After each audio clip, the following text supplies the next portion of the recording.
Uma honra, inclusive. Daremos início à última das apresentações, né?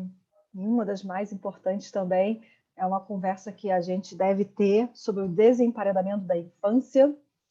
Eu fico sempre imaginando que hoje temos filhos talvez não tão bagunceiros e não tão travessos quanto, pelo menos eu costumava ser na infância, porque vivia desemparedada, então com isso eu, quebrei pé, braço, queimei a mim, várias coisas, né? A gente vivia fazendo muitas travessuras, mas isso tem um preço, né? Então, falar sobre o desemparedamento da infância é um tema que é super importante. E para isso temos a nossa querida e amada Paola Berardi.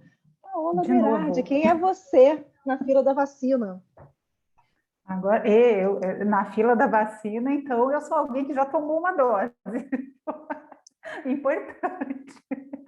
Né? Então, e na fila das crianças nas crianças desemparedadas, eu também sou o resultado de uma. Então, por isso esse tema, além de infâncias, me ser o tema mais caro entre tantos que me interessam, né? Eu sou o resultado de uma criança que cresceu brincando na rua, que cresceu andando de bicicleta, brincando em parquinho, com amigos de todas as idades, conhecendo gente teve a oportunidade, o privilégio de morar e conviver com gente de países diferentes, de olhar para outro país da janela do quarto, de brincar no Rio Paraná junto com os amiguinhos, e nada disso aconteceu dentro de uma sala de aula, né? Então, eu acredito que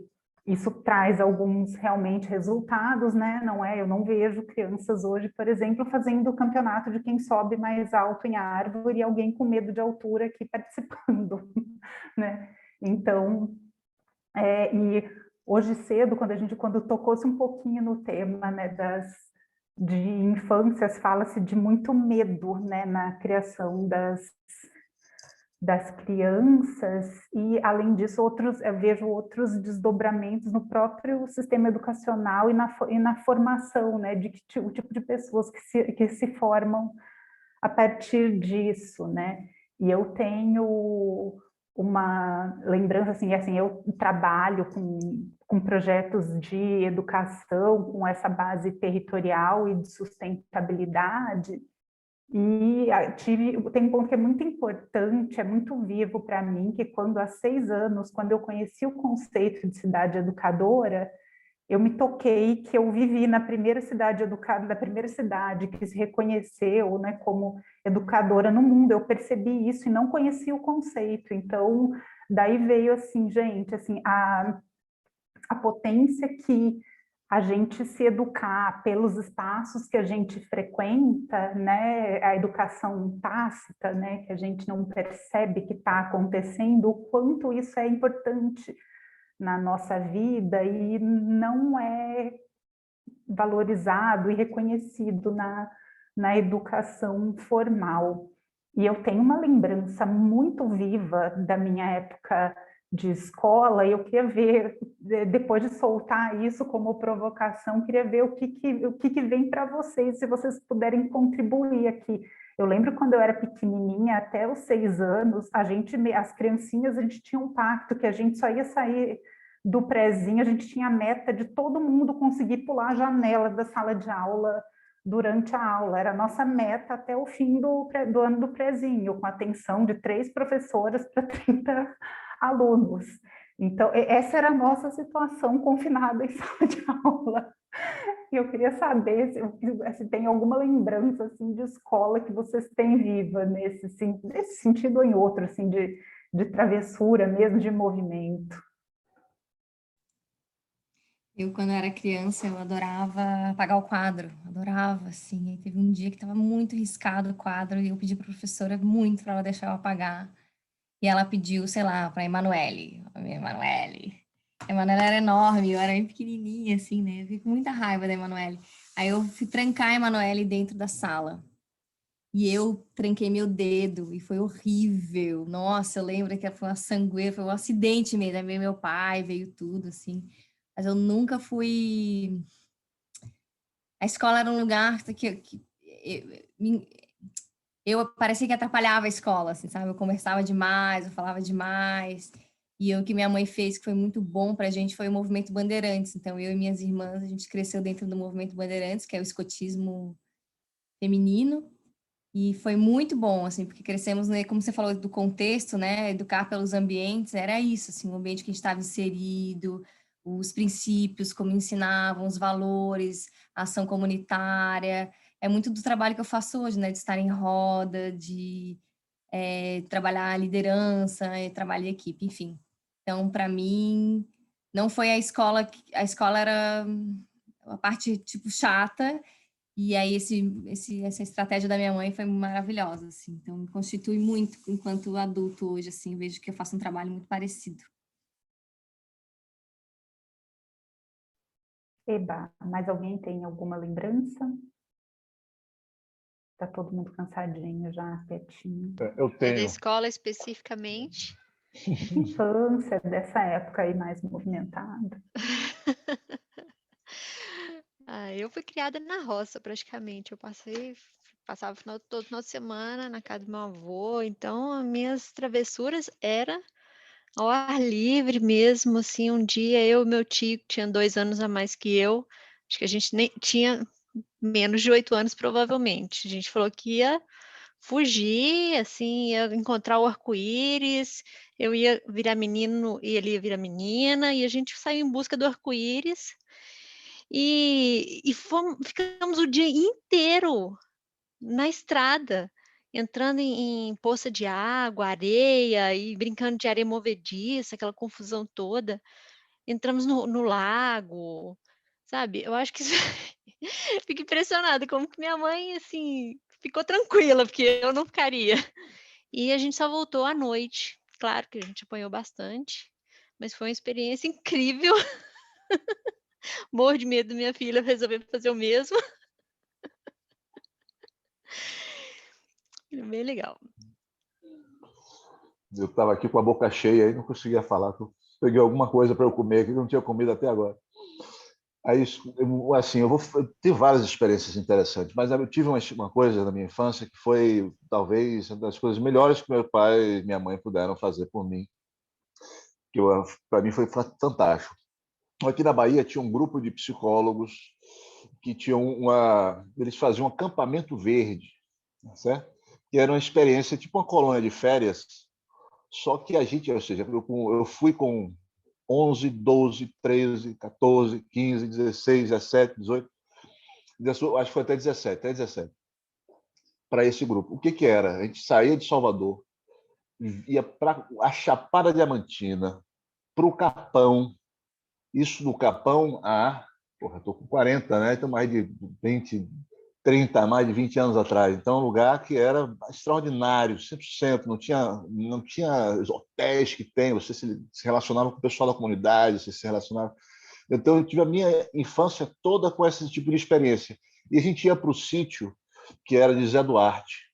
Zé Duarte, ele era engenheiro no passado e resolveu entrar pela cultura indígena e começou a trabalhar com o xamanismo. Então, a gente ia para uma fazenda, ficava acampado nas barracas e ia viver diversas experiências nesse lugar. Então, tinha Zuarte, que era artista plástico, que fazia toda a atividade de arte, inventando coisas, de pegar elementos da natureza, de pintar, de mexer. Aí tinha esqueci o nome dele agora, que ele trabalhava com a parte de aventura. Ele fazia rapel, armava um monte de armadilhas e coisas que a gente tinha que passar ali pela natureza e tal. E várias situações. E tinha um acordo de convivências, se construía várias coisas de respeito à natureza. Então, se tinha um trabalho ali de educação interessante. E a coisa que eu achava fascinante é que Zé Duarte sempre fazia atividades com indígenas. Então, para mim, marcante era uma música da Águia que a gente cantava e a gente dançava em volta da fogueira. E assim, porra, tudo isso me construiu enquanto um sujeito que tem uma relação de profundidade com a natureza. E aquilo ali me aproximou de uma tal maneira do respeito, do cuidado, do carinho, da forma que ele tratava os bichos, a personificação das coisas, a importância da águia, do lobo, do tigre, do não sei o quê, disso, daquilo, dos personagens que eles traziam, das coisas que traziam. Então, eu tive essa imersão durante a minha vida nessas atividades. Era uma vez por ano, né? Então, foi magnífico e uma delícia. Sei lá, Júlia. Eu lembro muito das atividades extracurriculares, na real. As da escola eu não me lembro muito. Quer dizer, me lembro da aula de psicomotricidade, um dia, fora da escola e tal. Mas, enfim, eu me lembro de duas coisas específicas. Uma delas é que eu fazia uma oficina de arte, de musicalização, assim,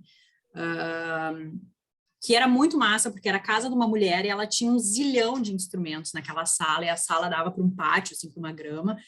E a cada encontro a gente experimentava um instrumento, assim, então era muito legal. Não era assim, eu vou lá para aula de piano, eu vou lá para aula de não sei o quê. Não, cada semana a gente pegava o instrumento. Teve um dia que ela afinou o piano. Esse dia eu pirei porque eu perdi essa aula e eu queria ver o piano por dentro.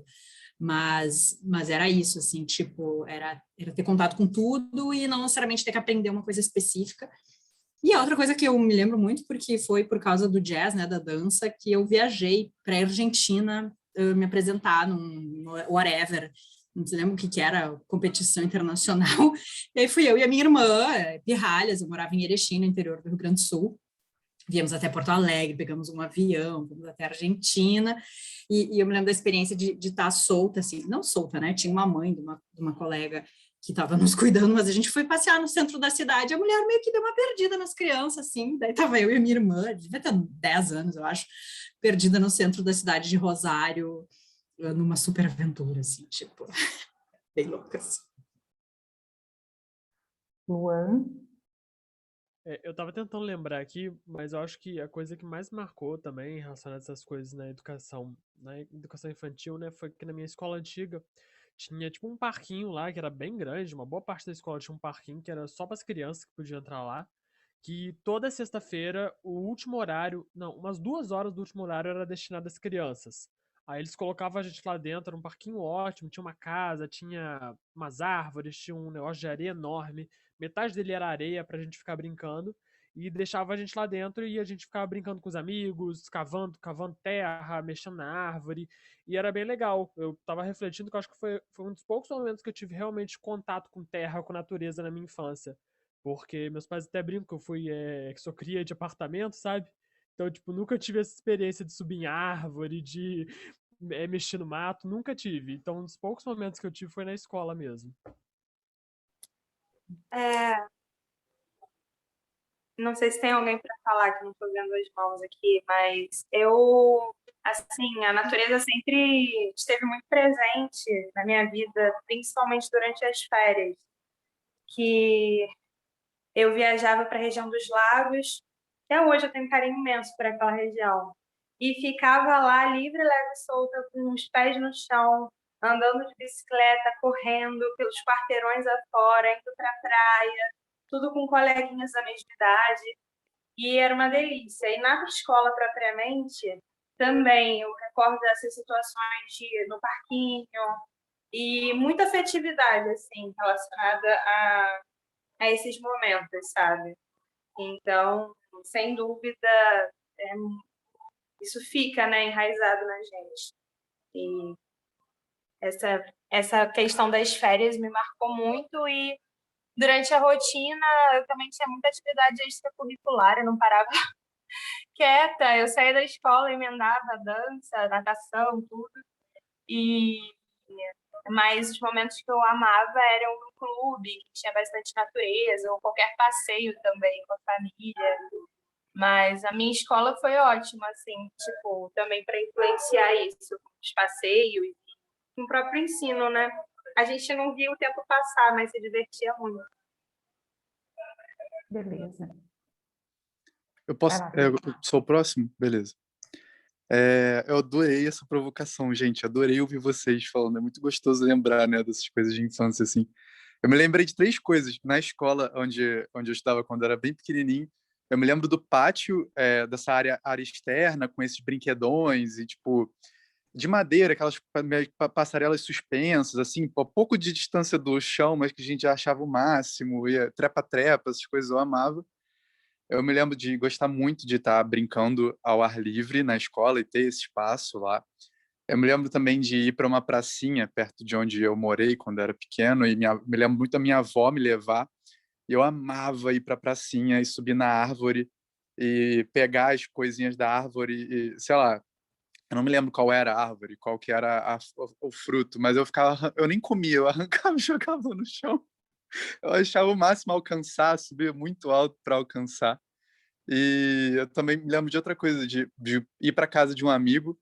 E eu sou de Teresópolis, no interior do estado do Rio, e eu fui uma criança que ainda conseguiu brincar na rua. Então, eu brinquei muito na rua com o meu amigo, e eu me lembro de uma coisa que eu fiquei pensando também, resgatando a infância, que a gente fazia. A gente ia na rua, aí a gente fazia duas coisas. Aí foge um pouco, acho, do que a Paula falou, mas eu queria entrar aí. A gente gostava de pegar o orelhão e passar trote, ligando a cobrar, porque ninguém estava vigiando a gente. E a gente também pegava bombinha e botava em tipo um cano, em buraco assim que a gente encontrava na rua, em muro, em calçada. A gente botava bombinha, acendia e saia correndo. Tocar campainha também, Flávio. E a gente era muito moleque, a gente podia por causa da situação da região e tal. Então, tipo, também me lembro disso, de conseguir estar ao ar livre e de viver a praça, rua, assim, como criança, como moleque, assim. Eu acho que são memórias muito saborosas, assim, que eu tenho. A Renata colocou alguma coisa, acho que você tem você já deu uns spoilers aí em outras atividades, algumas experiências de uma criança travessa, né? Gente, eu vi que aproveitou. Eu vou dizer para vocês. Não, Renata é uma adulta. Travessa. Resultado de uma criança travessa. Eu sou resultado Sim. de uma criança travessa, mas Travessa a minha não, acho que mentalidade... uma criança... Eu acho a maior sacanagem o Fridays for Future não me aceitar, entendeu? Porque, assim, eu sou muito mais nova que muita galera que tem idade para estar no Fridays for Future. A gente já teve essa discussão. A gente já teve, por conta do essa RG, discussão. porque você estaria lá se dependesse da gente. Mas eu fui uma criança, assim, de pais crianças, né? Meus pais me tiveram com 20 anos. Então, eles eram completamente retardados. Eles não tinham a menor responsabilidade para ter uma criança. Então, assim, eu vivia, né? E meu pai estava no terceiro período da faculdade, minha mãe nem na faculdade tinha entrado ainda. Então, eu vivia na pracinha, eu ficava muito com as minhas avós, então eu ia muito para casa de vó. Eu tive, assim, gente, assim, beira de rio, mar, e, assim, meus pais contam as histórias, né, que eu descia no escorrega maior da rua, das pracinhas. Então eu tive uma infância, assim, muito privilegiada, e proporcionei também para as minhas filhas uma infância, assim, muito privilegiada, assim, tipo, porque tudo que eu sei hoje eu aprendi, tudo que eu sei hoje eu aprendi na natureza. Muita coisa, assim, né? Em relação com o outro, cuidado, tudo. Quando eu tenho dúvida de alguma coisa, biomimética, eu fico pensando mesmo, assim, cara, o que a natureza resolve isso? E, assim, sempre foi muito... um contato... Eu não sei explicar, porque não foi alguma coisa que alguém me explicou e não sei o que lá. Mas a minha avó, por exemplo, ela só dava informação com árvore. Então, ela falou assim, não, você vai ali, dobra naquela mangueira. Assim, então, eu tive pessoas muito perto de mim, assim, que eram, né, assim, realmente, essa questão da natureza tem um vínculo muito forte. Assim, senão eu ficaria aqui o resto do dia falando, né, de contatos imediatos com a natureza, mas assim... Agora você me trouxe uma memória muito bacana também, que é um ponto que eu queria colocar assim, olha como... sem perguntar, já veio também algumas falas, né, o que isso trouxe para o presente, né, para o lugar onde cada um está agora. Né? A Renata falou das árvores, o bairro que eu morava quando eu era criança, o nome de todas as ruas era nome de árvores, e a gente queria conhecer a árvore da nossa rua, e todas as árvores, né, saber se tinha no bairro, saber se tinha no Brasil. né? Então, é um ponto que é interessante, né? O clube, a gente vivia no IP Clube, que era cheio de IPs, como isso foi importante, né? E eu coloquei essa relação tanto com a infância, falei da Renata da história da infância travessa, mas eu não acho que a infância travessa, eu me expressei muito mal, uma infância plena, né? Porque uma infância de criança mesmo, porque agora eu fico até imaginando assim, o que as crianças que ficam grudadas em dispositivo digital vão lembrar, né? E como toda a situação, né, tem a história do medo, tem uma foto que eu nunca mais encontrei, que eu vi uma vez, eu não lembro se era o pessoal do Bernard Van Leer ou do Alana, mostrando uma criança toda enrolada em plástico bolha. Eu acho que é muito engraçada e é muito emblemática, porque nunca encontrei, procurando de várias maneiras. E é meio como as gerações agora estão sendo criadas, né? Tudo muito cuidado, muito dentro de casa, até quando vão brincar no espaço aberto, né? No espaço livre, quando isso era possível, de maneira livre. E você tem? Eu não, Google. Google. Ai, não é nenhuma, é que não é nenhuma Não, é que dessas. não deve ser dessas, mas... Mas é tipo isso, tipo essas crianças as mais empacotadas mesmo, é muito engraçado. Tá parecendo fantasia de Halloween isso aí. Tipo, meu amigo que se fantasiou de múmia, a gente colocou ele todo de algodão. Um belo desperdício, mas não importa, né? Tudo pela diversão. Socorro. E agora quando a gente fala até de clima, assim, como as pessoas, né, e põem muita esperança nas crianças, mas como crianças que não têm relação com natureza, não conhecem, né, isso por experiência mesmo, vão se comportar em relação a cuidar esse tipo de espaço, a cuidar do que a gente tem de presente aqui no planeta. É um ponto que eu penso muito, número 1, número 2. Como a gente vai aprender a ser cidadão ativo é cada vez mais necessário, né? Se a gente vive cada vez mais fora do espaço da cidade, agora circunstancialmente, mas antes os menores já ficavam muito fora por essa questão do medo mesmo. Né? E as crianças, eu acho que nós sermos crianças que têm mais uma experiência de rua, talvez nos torne adultos mais corajosos do que deveríamos, também usando o espaço público, mas é um espaço que está aí, que é nosso, e a gente também acaba tendo mais vontade de cuidar desse espaço, porque entende isso como um espaço nosso e como um direito nosso. Né, de usar e como um dever nosso de buscar, cuidar e garantir esse espaço para a gente, né? Então, como é que isso vai ser? A gente pode conseguir isso e outra, né? Como a gente pode conseguir a adaptabilidade das crianças se agora além de receber a educação formal de uma maneira prontinha, né? Todo mundo socando um monte de conteúdo, que cada vez, né? Vou vir aqui com a história que todo mundo escuta, né? Que cada vez menos faz sentido na vida. E cada vez mais se torna obsoleto, num mundo que está cada vez mais se transformando e a gente não consegue nem prever muita coisa. Como a gente traz, né, as crianças não têm nem mais muita noção de processo, e como a gente traz essa noção de adaptabilidade também, e como elas vão exercer um papel fundamental, assim, né, das crianças, que é brincar. Né, nesse mundo também que, por conta até dessas incertezas futuras, vem mais aula de inglês, de informática, de tudo que pode ser as habilidades duras, né? E a gente perde as habilidades comportamentais, né? Tudo que é do comportamento que nos torna mais humano, né? Então, como a gente enfia cada vez mais habilidade que a máquina consegue ser melhor que a gente, e a gente está confinado agora, isolado, cada vez mais relacionado por tela, por isso muitos coraçõezinhos pelas referências Gente, perdi o nome do filme, A Última Criança na Natureza, que eu lembro do livro, É um E mundo do na- começo da mundo vida lá lá fora, fora. é muito bom.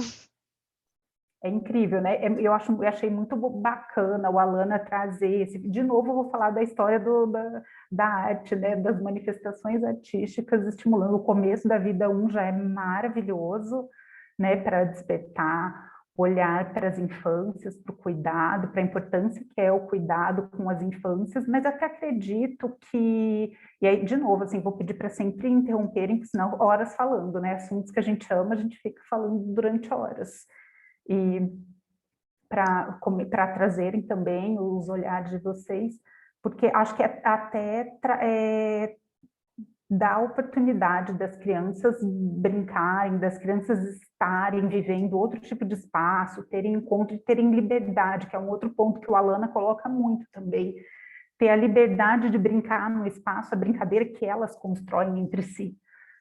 Né, não dirigir tanto a brincadeira, muita gente questiona em alguns pontos só ter brinquedo pronto, tudo muito pronto. Eu também sou uma das pessoas que questiona, e isso eu achei importante, né, as crianças conseguirem produzir, até como isso vem assim para o meu interesse, né, a gente que é do planejamento urbano, é importante a gente ter visões diversas para as pessoas se apropriarem e construírem cidades melhores também. Então, se elas entendem que elas podem produzir aquilo, podem produzir a brincadeira deles, elas podem também ser ativas na construção de um espaço que é mais agradável para todo mundo, né?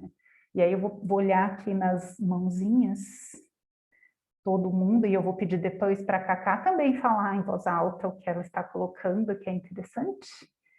Vou pedir para a Isa e para a Renata colocarem o que elas estão pensando, e depois a Cacá contar para a gente em voz alta, para a gente juntar isso na discussão. Eu tô achando super interessante, estou pensando muito na maternidade, né, na verdade, porque estou associando a minha maternidade e tal.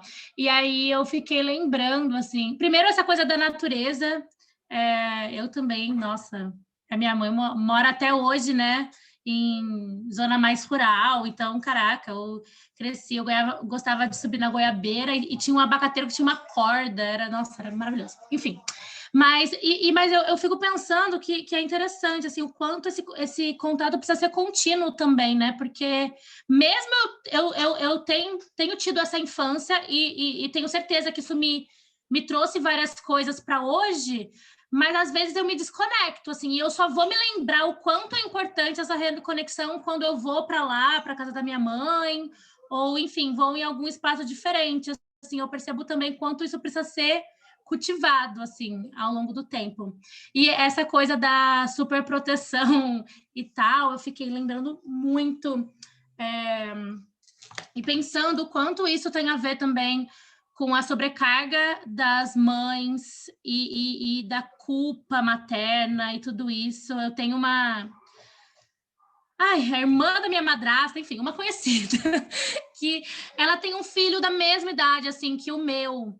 E aí a gente foi para um parque, e assim, isso com a pandemia, né? Também tem isso. Então, meu filho tem 2 anos, então essas crianças, elas viveram a maior parte da vida delas. O meu filho nem tanto, mas no caso dessa conhecida, né? Os 2 de home office, pai e mãe, então a criança viveu a maioria da vida dela dentro do apartamento, sem sair também por questões de cuidado e tudo, sem ter muito contato com nada.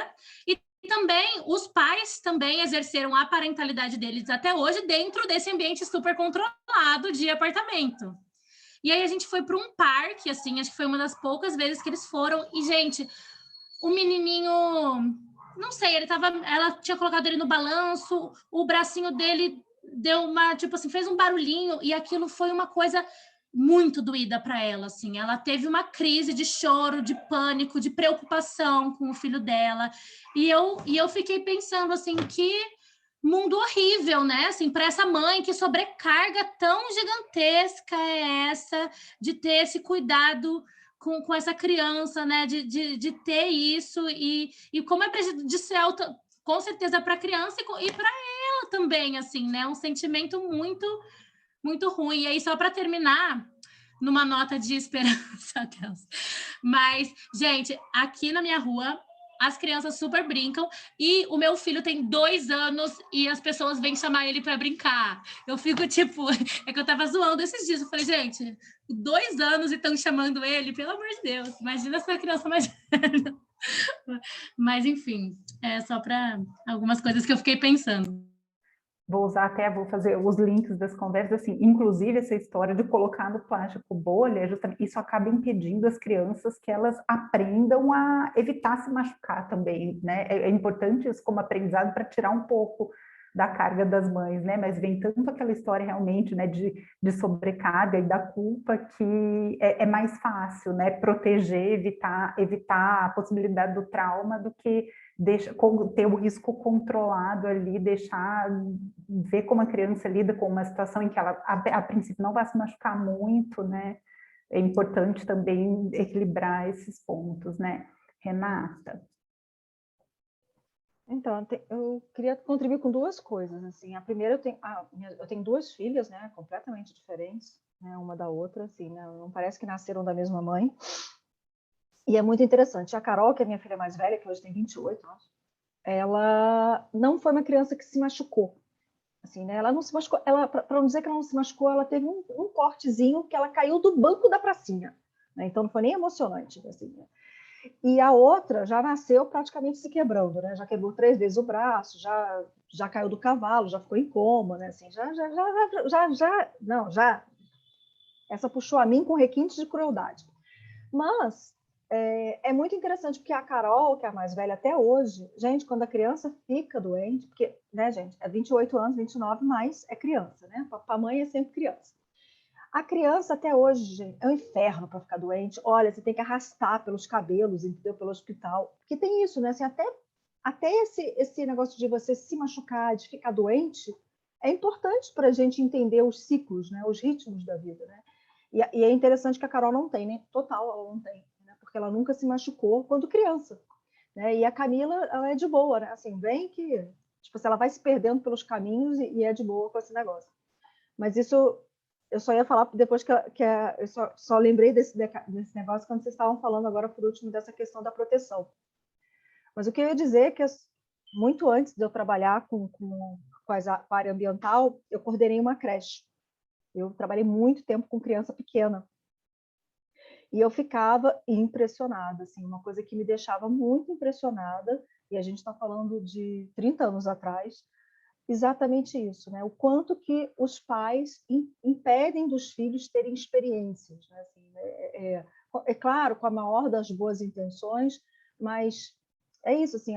E os pediatras, né? Aliás, tinha um livro muito bom que eu acho que saiu do mercado, que eu dava para toda mãe grávida, que era Como Criar Filhos Saudáveis, apesar do seu pediatra. Esse livro é verdadeiro, ele existe, e ele é sensacional, porque ele tirava um pouco desse peso, porque agora a mulher fica grávida, parece que a mulher fica grávida, recebe um certificado de débil mental, eu sei que não é uma palavra bonita, mas é isso, né? Acho que você realmente perdeu todo o seu juízo, e além de, né, alguém falou, né, que uma aldeia cria, né, uma criança, e é sensacional, porque toma conta também, porque agora todo mundo se acha no direito de opinar. Então, se você está deixando a criança se lascar, já vem sempre uma velha louca dizendo, que absurdo! Mas olha só, parei sozinha, não pedi nada para a senhora, deixa aí.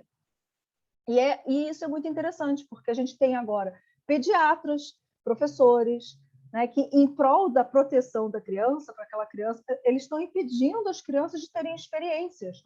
E é isso, meu irmão, vai beber água, vai passar mal, e está tudo bem, né? E vai, de repente, vai ter uma pneumonia, mas está tudo ótimo, a criança brincou, né? Pegou um ar, caiu na água, se afogou um pouquinho, mas está viva, mas aprendeu a tomar, entendeu? Caixote, porque aqui no Rio de Janeiro é importante você aprender a tomar caixote.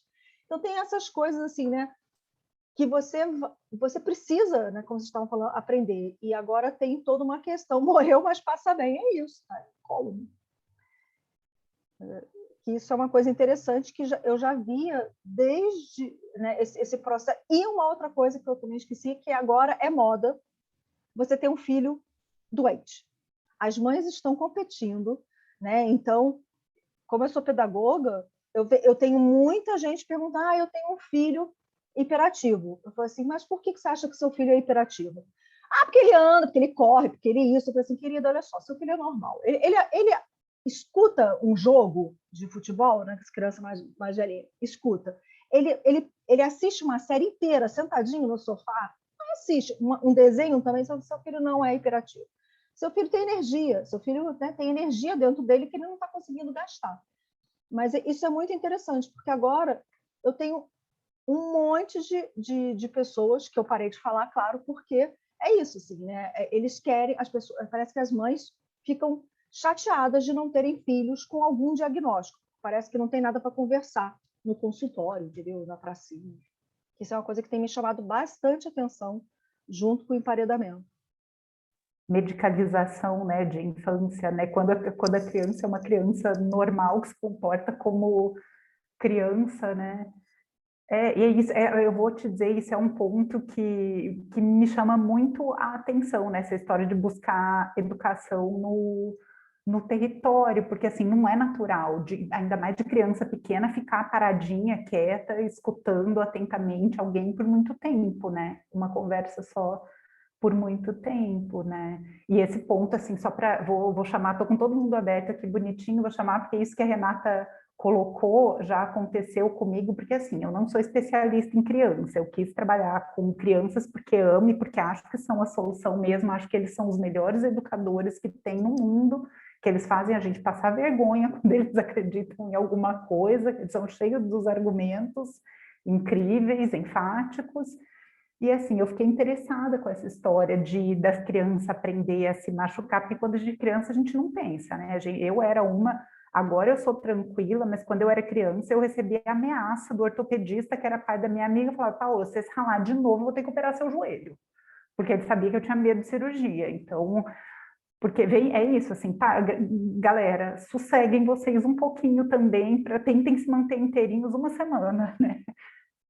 E agora eu já recebi xingão de quem trabalha, nem de pediatra, de quem trabalha com infância, de psicólogo e tal, falando, quando você fala dessa história de lugar do espaço livre para brincar, que as crianças precisam aprender a se machucar, cuidado, porque elas não podem aprender a se machucar, eles estão em estágio de crescimento e tal, então ainda é um ponto muito polêmico e me deixou muito feliz que nesse pacotão todo do começo da vida 2, né, e quando e também nessa leva aí do Alana trabalhando com natureza, veio um manual junto com a Sociedade Brasileira de Pediatria, que é muito bacana, e ele fala da história da natureza das crianças e como o médico pode ajudar os pais a levarem as crianças mais para a natureza e deixarem elas mais livres, porque, assim, eu não sou mãe, né, mas eu sei, eu tenho um monte de amigas, parentes e tal que são mães e que realmente o pediatra fala ler, então um papel importantíssimo, né, de pediatras nessa parte de educação de como vai ser a vida dessa criança mais ou menos ativa, né.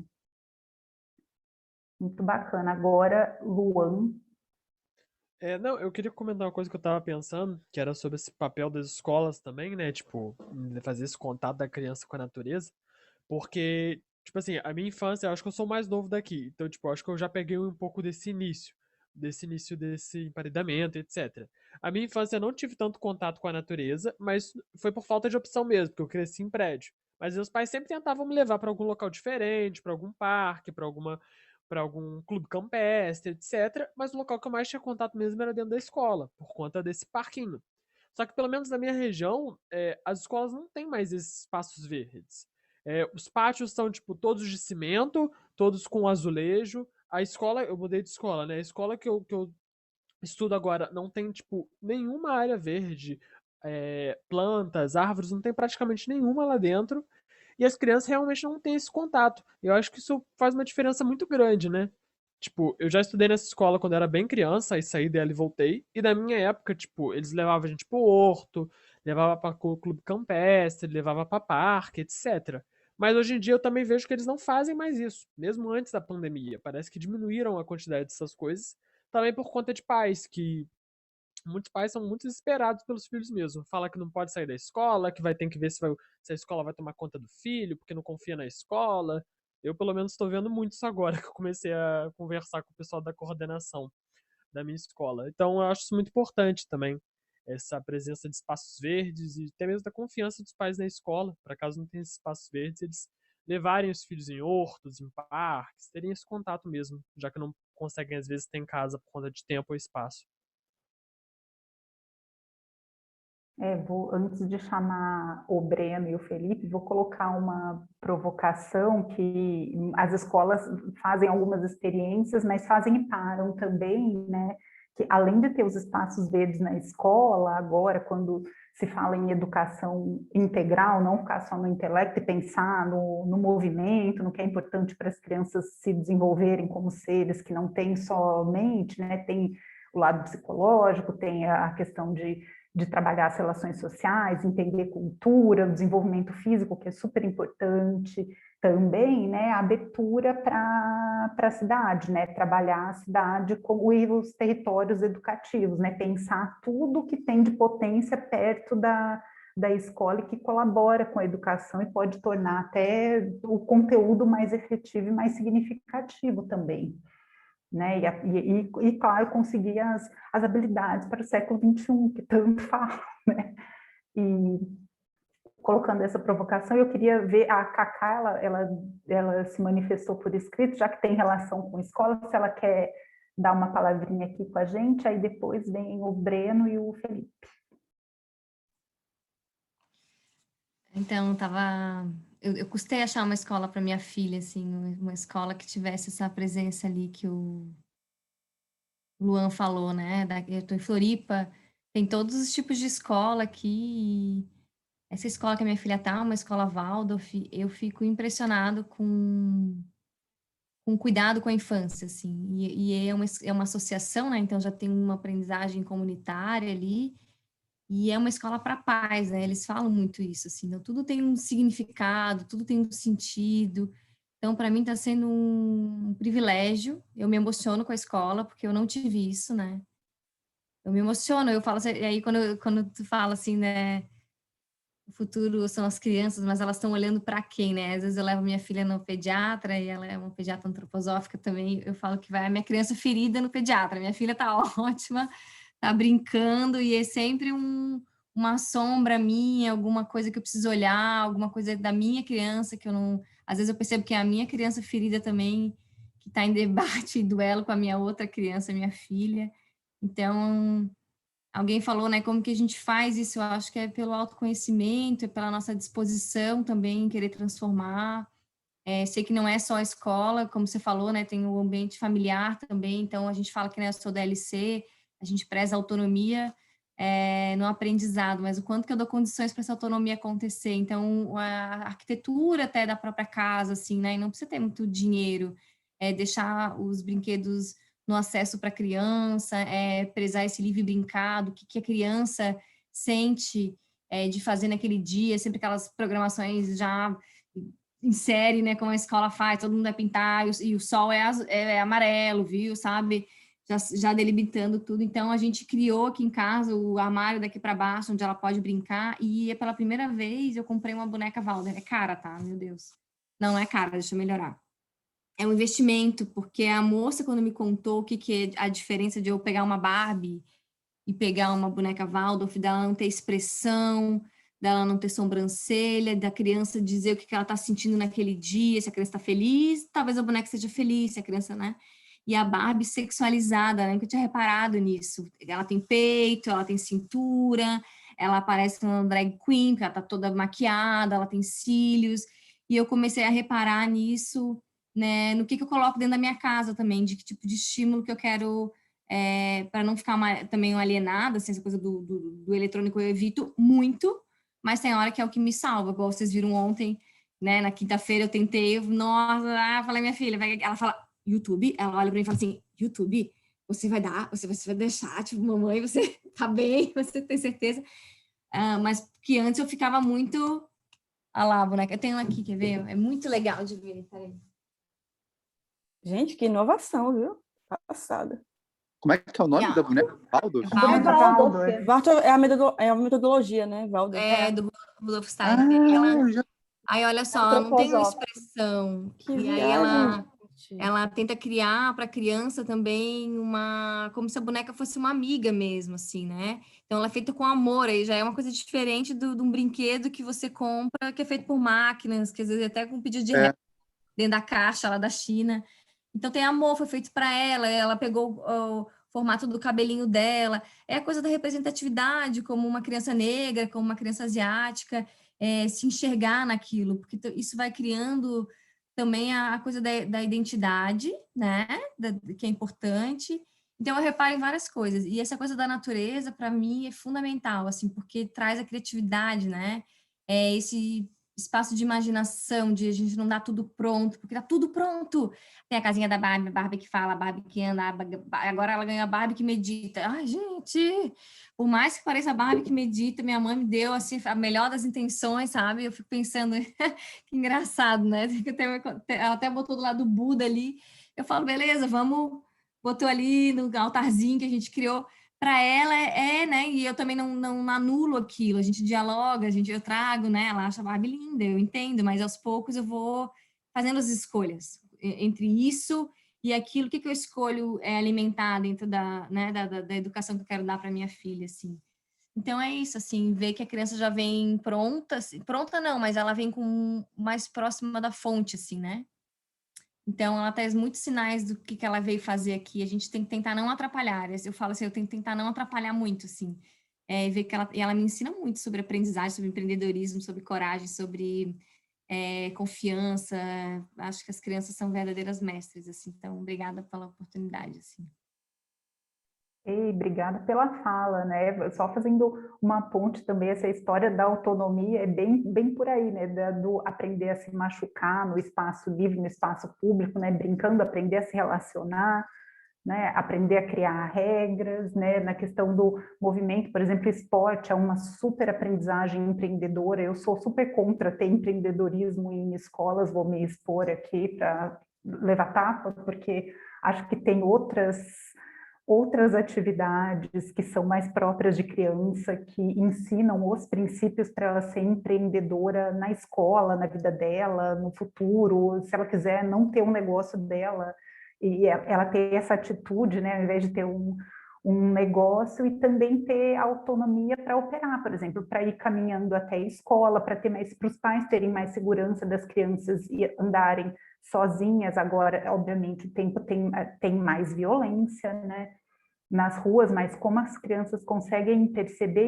isso, conseguem pegar um ônibus, né, conseguem entender como não confiar, né, tem as redes, né, onde se acontece algum perigo, onde eu posso pedir socorro, né, então acho que é importante dar esse tipo, e o quanto de autonomia a gente pode dar para cada criança, conforme as características dela e a idade também, né, não é sair enlouquecendo, né. Breno.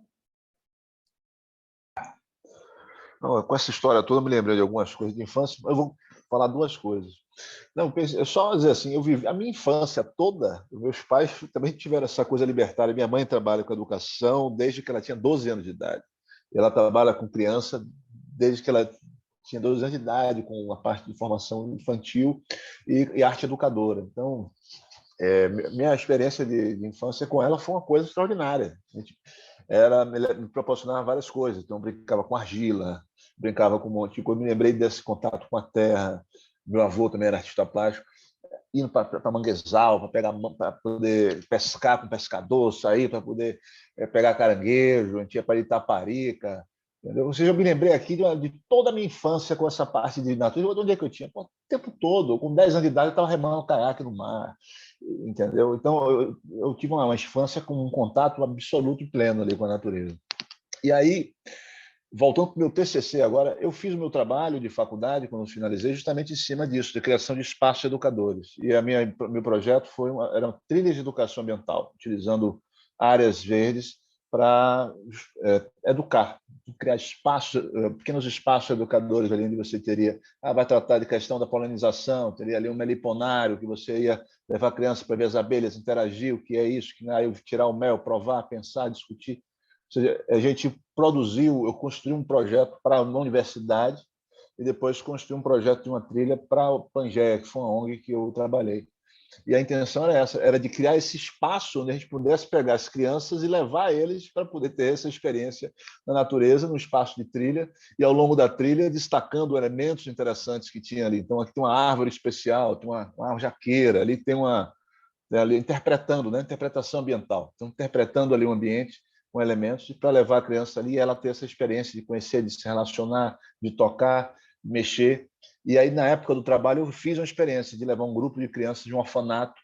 Eu peguei um orfanato que ficava ali perto do zoológico e a gente levou um grupo para uma vivência de trilha, uma trilha que tinha entre Odebrecht e a Coelba, e foi uma experiência assim incrível. Eu me lembro das crianças encantadas com...